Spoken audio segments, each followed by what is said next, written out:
मेरे माँ-बाप ने मेरा नाम बहुत प्यार से रखा था क्योंकि मैं 15 साल बाद उनकी ज़िंदगी में आई थी। मेरे माँ-बाप की कोई संतान नहीं थी। मेरी माँ मंदिर जाकर पूजा किया करती थी। आखिरकार उनकी प्रार्थना रंग लाई और उनकी ज़िंदगी में मेरी पैदाइश हो गई। मैं बचपन से ही बहुत सुंदर थी।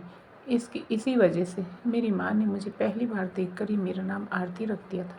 न केवल बचपन में मैं खूबसूरत थी, बल्कि बड़े होने पर भी मैं बेहद खूबसूरत थी। जो भी मुझे एक नज़र देखता वह मेरी तारीफ़ किए बिना नहीं रह पाता था। सभी लोग मेरी खूबसूरती से काफ़ी प्रभावित होते थे। मेरे कॉलेज में कई लड़के मुझे पसंद करते थे, लेकिन मैंने कभी उनमें से किसी में भी दिलचस्पी नहीं ली थी, क्योंकि मैं बहुत ही समझदार और सुलझी हुई लड़की थी। मैं बिल्कुल अपनी माँ जैसी थी।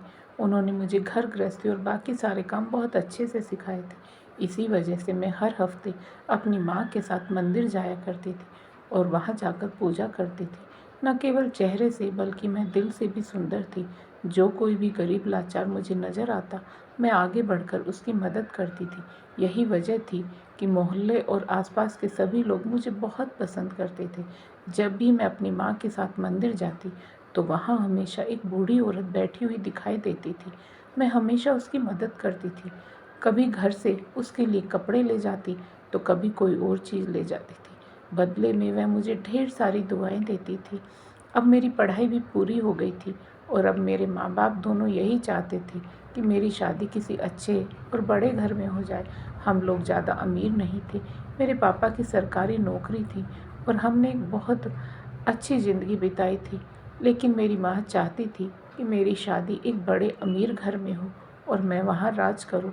मेरे लिए रिश्ते तो काफ़ी समय से आ रहे थे, क्योंकि जो कोई भी मुझे देखता था, वह मुझे पहली नज़र में ही पसंद कर लेता था। उसके बाद हमारे घर रिश्ता आता, लेकिन मेरी माँ इनकार कर देती थी। उन्हें अपने मन मुताबिक रिश्ता अभी तक नहीं मिला था। मेरे पापा के एक बहुत अच्छे दोस्त ने अपने बेटे के लिए मेरा हाथ मांगा था। उनका बेटा भी एक सरकारी नौकरी करता था। उनका अपना घर था, लेकिन वह भी हमारी तरह ज़्यादा अमीर नहीं थे। मेरे पापा तो इस रिश्ते से खुश थे, क्योंकि वह उस लड़के को अच्छी तरह से जानते थे। लेकिन मेरी माँ इस रिश्ते के लिए तैयार नहीं थी। उनका कहना था कि वह मेरी शादी किसी बड़े घर में करेंगी, और वैसे भी रिश्ते करवाने वाली ने यही कहा था कि मैं इतनी सुंदर हूँ कि मेरा रिश्ता किसी बड़े घर में आसानी से हो सकता है। ऐसे में मेरी माँ का कहना था कि मुझे किसी साधारण से घर में जाकर गरीबी में ज़िंदगी बिताने की ज़रूरत नहीं है। माँ की यह बात सुनकर मेरे पापा भी चुप हो गए थे और उन्होंने मेरी माँ को अपनी मर्जी करने दी, यह सोचकर कि वह उसकी माँ है, अपनी बेटी के लिए बेहतर ही सोचेगी। मेरी अपनी कोई पसंद नहीं थी। मेरे माता-पिता मेरे लिए जो भी फ़ैसला करते, जो भी पसंद करते, मुझे वह मंज़ूर था। फिर एक दिन रिश्ते करवाने वाली आंटी खुशी-खुशी हमारे घर आई थी और उसने मेरी माँ को एक ऐसी खबर सुनाई, जिसे सुनकर वह भी बहुत खुश हुई थी, क्योंकि मेरे लिए एक बहुत बड़े घर से रिश्ता आया था। वह लोग बहुत अमीर थे। उस लड़के के माँ-बाप का काफ़ी पहले देहांत हो चुका था। वह अकेला अपनी हवेली में रहता था और बाकी नौकर-चाकर हवेली को संभालते थे। इसके अलावा उसका एक अपना बहुत बड़ा कारोबार था, जिसे वह अकेले संभालता था। उस लड़के को एक ऐसी लड़की चाहिए थी जो समझदार होने के साथ-साथ सुंदर भी हो। बाकी उसके परिवार और उसके घर के बारे में कोई ज़्यादा सवाल नहीं किया गया था। यह सुनते ही सबसे पहले मेरी माँ के दिमाग में मेरा ही ख़्याल आया था। वह तुरंत उस लड़के के घर पहुँचकर उस लड़के से बात करने लगी। देखने में तो वह लड़का काफ़ी सुंदर था। माँ ने तुरंत इस रिश्ते के लिए हाँ कर दी थी। मुझे भी लड़का पसंद आया था और ऊपर से वह इतना अमीर था कि कोई भी लड़की उसे मना नहीं करती। मेरा रिश्ता पक्का हो गया।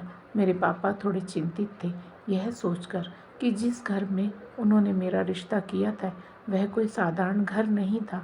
वह लोग अमीर और ऊंचे खानदान के लोग थे। ऐसे में मेरे पापा को चिंता थी, क्या उनकी बेटी को उस घर में वह इज्जत मिलेगी जो एक लड़की को ससुराल में मिलनी चाहिए। कहीं ऐसा ना हो कि वह लोग अपने पैसे का रौब दिखाएं और इस बात का फ़ायदा उठाएं कि मैं एक साधारण घर से आई हूँ। मेरे पापा को डर था कि कहीं इसी वजह से वह लोग मेरे साथ किसी मामले में अन्याय न करें। मेरे पापा इन्हीं बातों को लेकर परेशान रहते थे, लेकिन माँ ने उन्हें समझाया कि अगर उन्हें इस बात पर कोई आपत्ति नहीं होती, इस बात पर कोई आपत्ति होती तो वह हमारे घर रिश्ता जोड़ते ही नहीं। हमने उनसे कुछ भी नहीं छुपाया था, सब कुछ उनके सामने ही था और लड़के ने खुद मुझे पसंद किया था। वैसे भी इन अमीर लोगों को धन दौलत की क्या कमी, उन्हें तो बस एक पढ़ी लिखी अच्छी और सुंदर लड़की चाहिए थी। मेरी खूबसूरती की वजह से ही इतना बड़ा रिश्ता मेरे लिए आया था। माँ ने जैसे तैसे पापा को समझा बुझाकर संतुष्ट कर दिया था।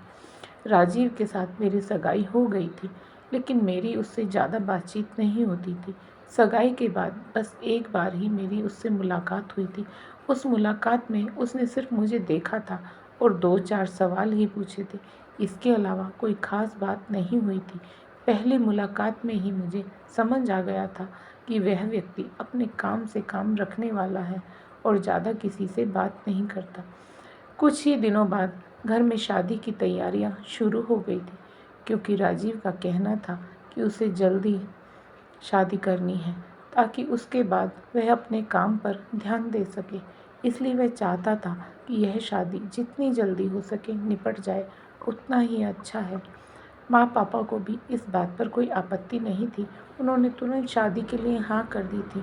मुझे बस इसी बात की चिंता थी कि मैं अपने माँ बाप से दूर चली जाऊंगी। मैं तो कभी भी उनके बिना एक दिन भी नहीं रही थी और अब आगे की पूरी ज़िंदगी उनके बिना कैसे बिताऊंगी। जैसे जैसे शादी के दिन नज़दीक आते जा रहे थे, मेरी उदासी बढ़ती ही जा रही थी। लेकिन फिर माँ ने समझाया तो मैं थोड़ी शांत हो गई थी। राजीव के कहने के मुताबिक शादी ज़्यादा धूमधाम से नहीं हुई थी।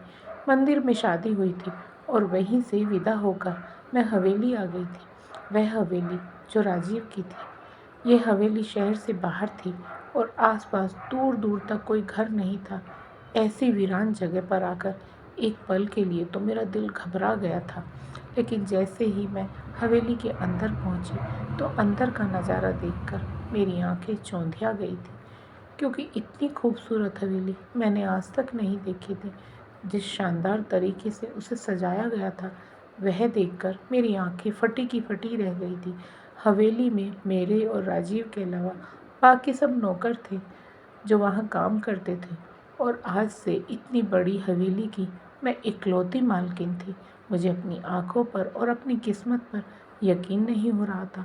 हवेली के जितने भी नौकर थे, वे दिन के समय काम करते थे और रात को हवेली के बाहर बने छोटे छोटे से घरों में चले जाते थे जो उनके लिए बनाए गए थे।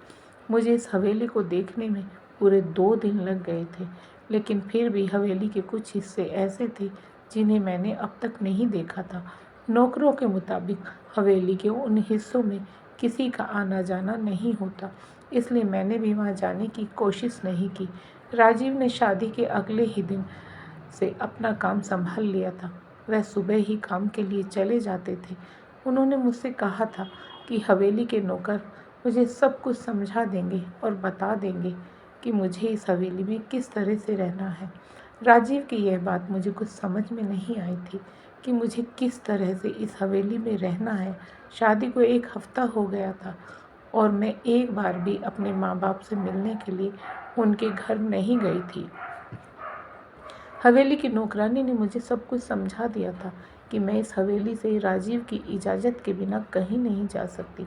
हवेली के अंदर मैं जहाँ चाहूँ घूम सकती हूँ और जो चाहूँ कर सकती हूँ, लेकिन बाहर जाने की बिल्कुल भी अनुमति नहीं है।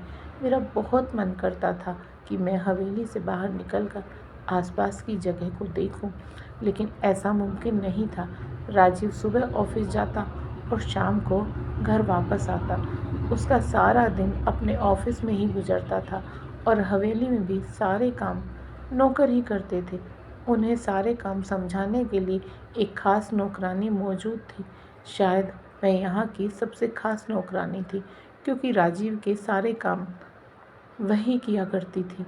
जब भी मैं राजीव का कोई काम करने की कोशिश करती तो वह नौकरानी तुरंत बीच में आ जाती थी और मुझे वह काम करने से रोक देती थी। हवेली की दूसरी नौकरानियों ने मुझे बताया कि वह नौकरानी काफ़ी समय से यहाँ मौजूद है और ख़ास तौर पर वह मालिक के कामों के लिए रखी गई है। उसे सिर्फ राजीव के कामों की जिम्मेदारी दी गई थी और वह हवेली का कोई दूसरा काम नहीं करती थी। वह नौकरानी मेरी शादी से पहले से ही यहाँ काम करती थी, मैंने उसका चेहरा कभी नहीं देखा था, क्योंकि वह हमेशा अपने चेहरे पर घूंघट डालकर रखती थी। जिस इलाके से वह ताल्लुक़ रखती थी, वहाँ की महिलाएं इसी तरह घूंघट डालकर रहती थी। लेकिन उसका चेहरा देखे बिना भी यह अंदाज़ा लगाया जा सकता था कि वह कोई बूढ़ी औरत नहीं, बल्कि एक जवान लड़की थी। यही बात मुझे सबसे ज़्यादा हैरान करती थी कि वह मेरे पति के काम क्यों करती है। मेरा पति भी अपने हर काम के लिए उसे ही आवाज़ देता था और उसे ही हर काम के लिए कहता था, जबकि मैं चुपचाप बैठकर यह सब देखती रहती थी। मेरा पति मुझसे ज़्यादा तो उस नौकरानी से बातें करता था। कभी उसे कोई काम समझाता था, तो कभी खाने के लिए कुछ लाने को कहता था, जबकि मुझसे वह तभी बात करता था जब मैं उससे कुछ पूछती थी। अब तो यह सब मेरी सहन शक्ति से बाहर होने लगा था।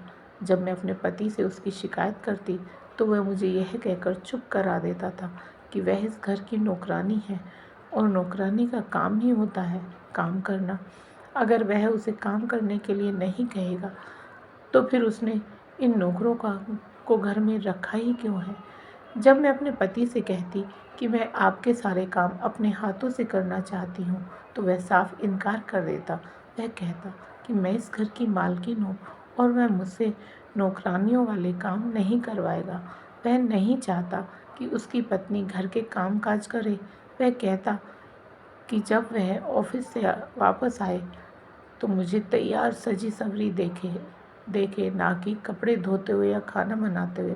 उसकी यह बातें सुनकर मैं चुप हो जाती थी, क्योंकि इतने समय में मैं यह समझ गई थी कि मेरे पति को ज़्यादा बोलना और बहस करना पसंद नहीं है। अब अगर मैं इस बात पर और चर्चा करती, तो उसे गुस्सा आ जाता और मैं ऐसा बिल्कुल नहीं चाहती थी। जब से मैं इस घर में आई थी, तब से मेरा मंदिर का भी चक्कर नहीं लगा था। राजीव के पास समय नहीं होता था और वह मुझे अकेले घर से बाहर जाने की अनुमति भी नहीं देता था।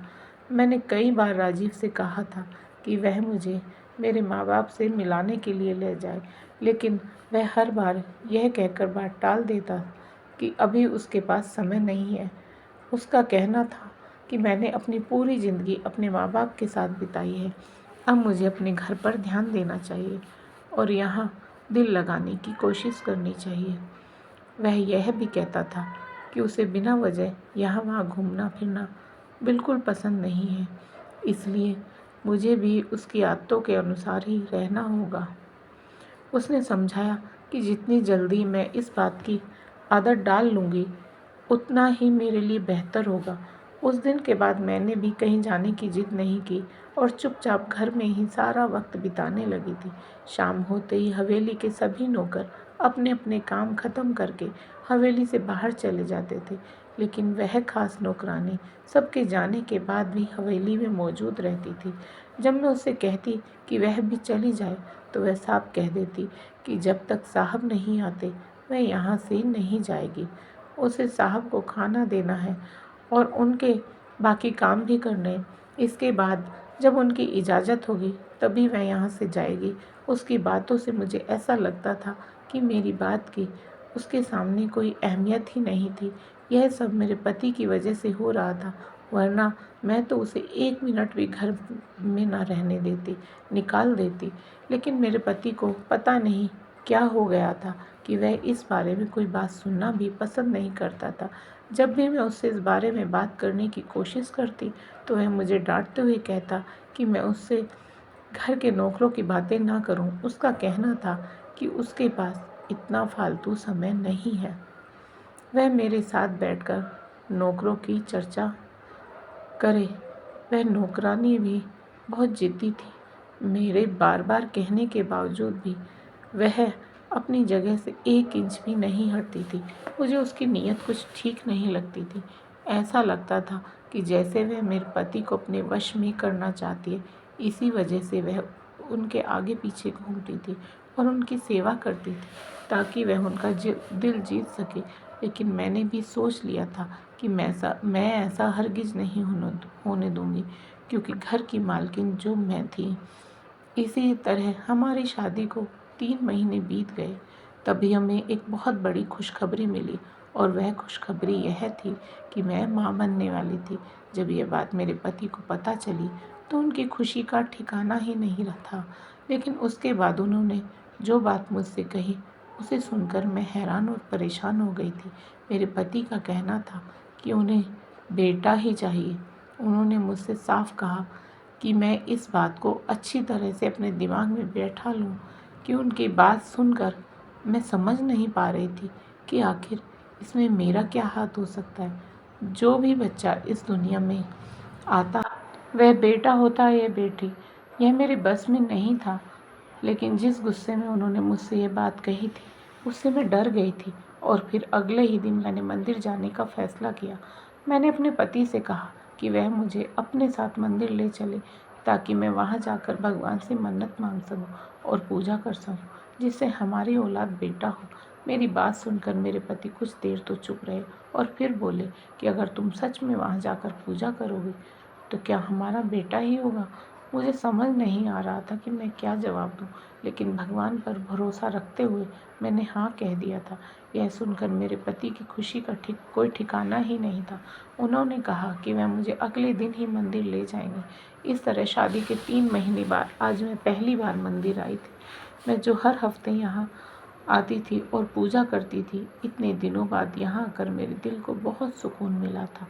मेरे पति मुझे वहाँ छोड़कर अपने किसी काम से चले गए थे।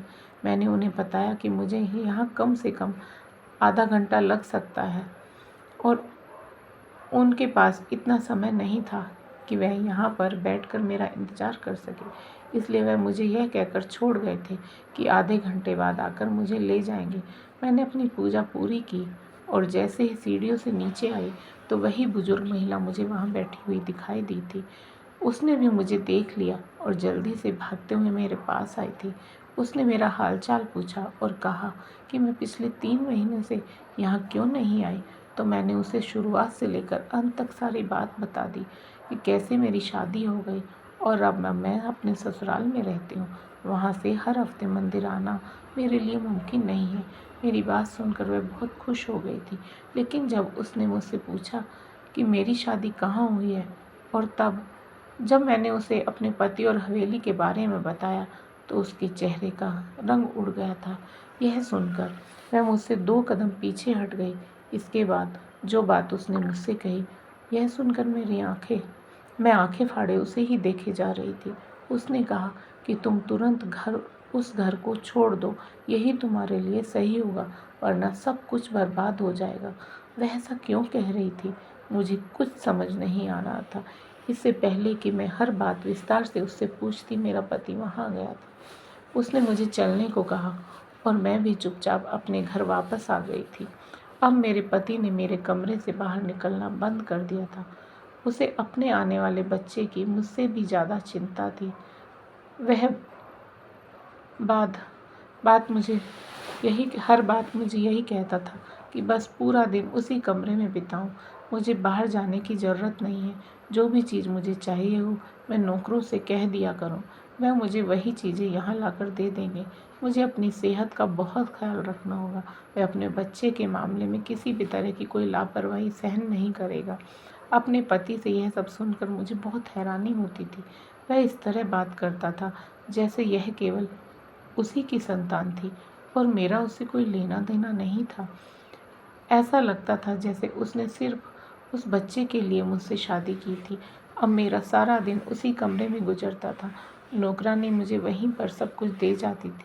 मैं कमरे की खिड़की खोलती थी और वहीं से बाहर का दृश्य देख लेती थी। बाहर जाने का मेरा बहुत मन करता था, लेकिन मुझे बाहर जाने की इजाज़त नहीं थी।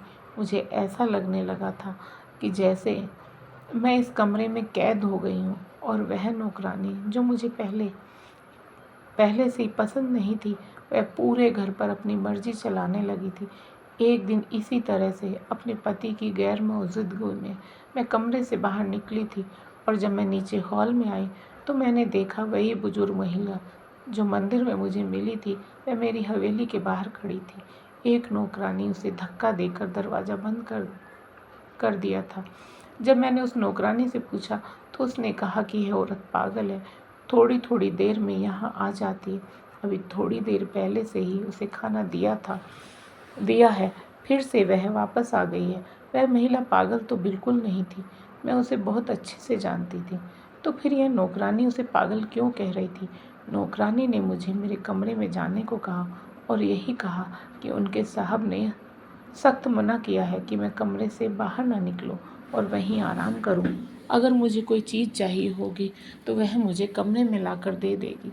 मैं फिर से अपने कमरे में वापस चली गई थी और उस दिन के बाद से जब भी मैं अपने कमरे की खिड़की खोलती तो वह भिखारन मुझे हवेली के दरवाजे पर ही खड़ी हुई नज़र आती थी। ऐसा लगता था जैसे वह किसी का इंतज़ार कर रही थी और कहीं न कहीं मुझे ये महसूस होता था कि वह मेरा ही इंतज़ार कर रही है। मुझे ऐसा लगता था जैसे वह मुझे कुछ बताना चाहती चाहती थी,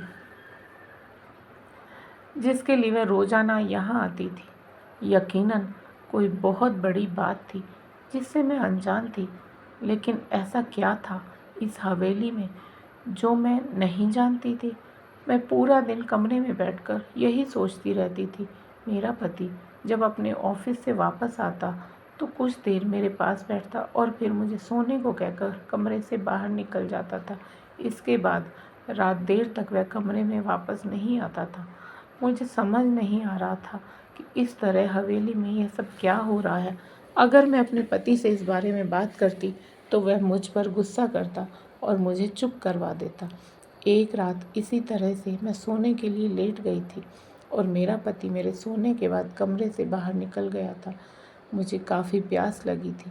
मेरे कमरे में पानी ख़त्म हो गया था, इसलिए जब मैं पानी लेने के लिए रसोई घर में गई तो वहाँ का मंजर देखकर मेरे कदमों तले से ज़मीन निकल गई थी, क्योंकि मेरा पति उस नौकरानी के साथ बैठकर बातें कर रहा था और फिर थोड़ी देर बाद वह दोनों वहाँ से उठे थे और बगल में जो कमरा था उसमें चले गए थे और कमरे को अंदर से बंद कर लिया।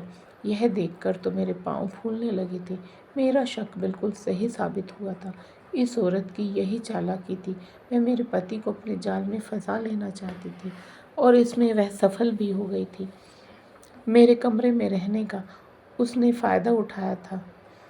उससे पहले कि वह मेरा घर, मेरा पति सब कुछ मुझसे छीन लेती, मुझे कुछ करना था।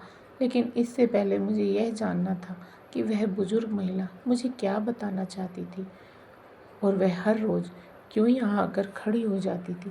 क्या पता वह मुझे कुछ ऐसा बताना चाहती हो जिससे मेरी मदद हो जाती। मैं अपने कमरे में वापस आकर लेट गई थी और फिर अगले ही दिन सुबह होते ही मैंने अपने पति से मंदिर जाने को कहा। मुझे पता था कि वह इतनी आसानी से मुझे वहाँ ले जाने के लिए तैयार नहीं होगा, इसलिए मैंने उससे झूठ कहानी बनाई थी कि मैंने कहा कि मेरा वहाँ जाना बहुत ज़रूरी है।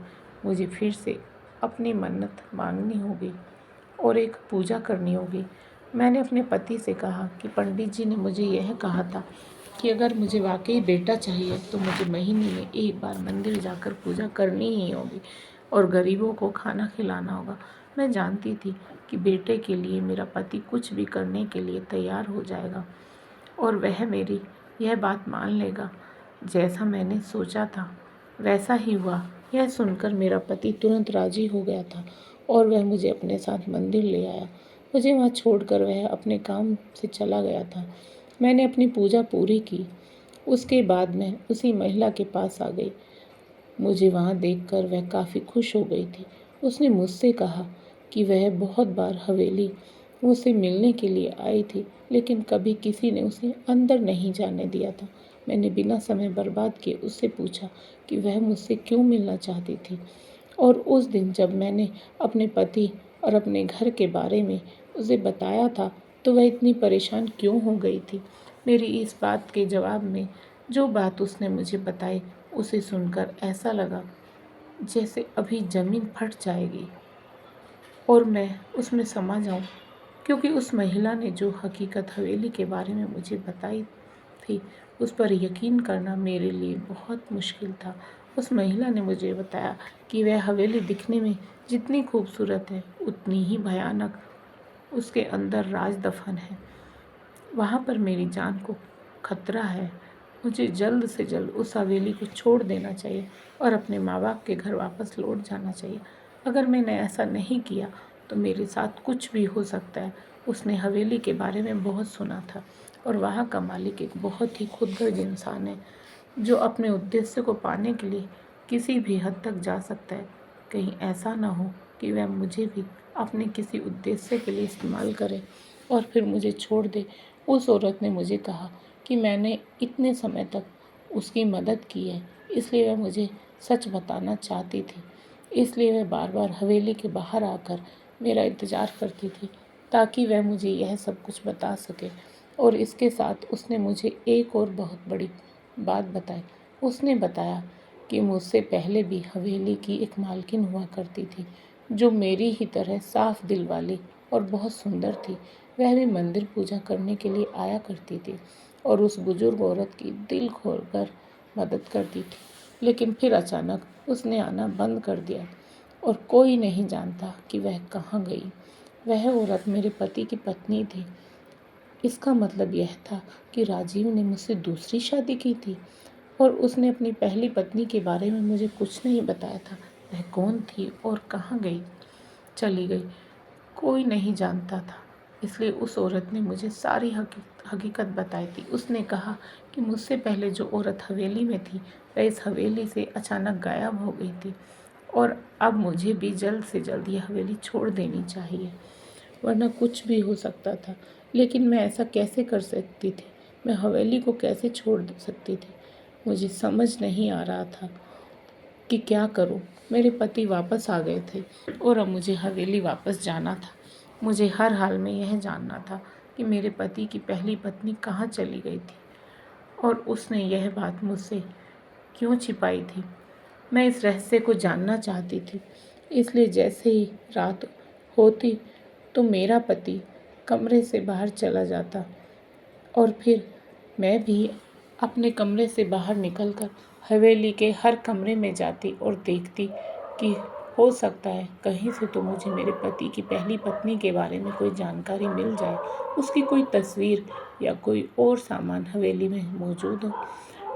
एक दिन इसी तरह से मैं अपने पति की पहली पत्नी का पता लगाते हुए मैं हवेली के उस हिस्से में पहुंच गई जिसे मुझे कभी नहीं दिखाया गया था। यहाँ बहुत सारे कमरे थे और उनके बाहर बड़े बड़े ताले लगे हुए थे, लेकिन उन कमरों में हल्की हल्की रोशनी जल रही थी। इसका मतलब था कि ज़रूर वहाँ पर कोई मौजूद था। एक कमरे के पास जाकर मैंने दरवाज़ा खटखटाया तो मुझे अंदर से एक छोटी लड़की की आवाज़ सुनाई दी।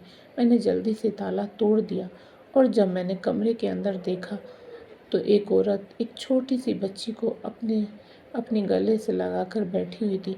यह दृश्य मेरे लिए बहुत हैरान कर देने वाला दृश्य था। उसके बाद जो बात मुझे पता चली वह मैंने सपने में भी नहीं सोचा था कि हवेली में ऐसा भी कुछ हो सकता है। वह औरत कोई और नहीं बल्कि कभी ना कभी वह इस हवेली की मालकिन रही थी। वहाँ जितने भी कमरे थे मैंने उन सभी के ताले तोड़े थे और सभी कमरों में मुझे एक एक औरत और उसके साथ एक बच्ची मिली थी, जो हैरान होकर मुझे देख रही थी। और फिर उन्होंने मुझे पूरा सच बताया था।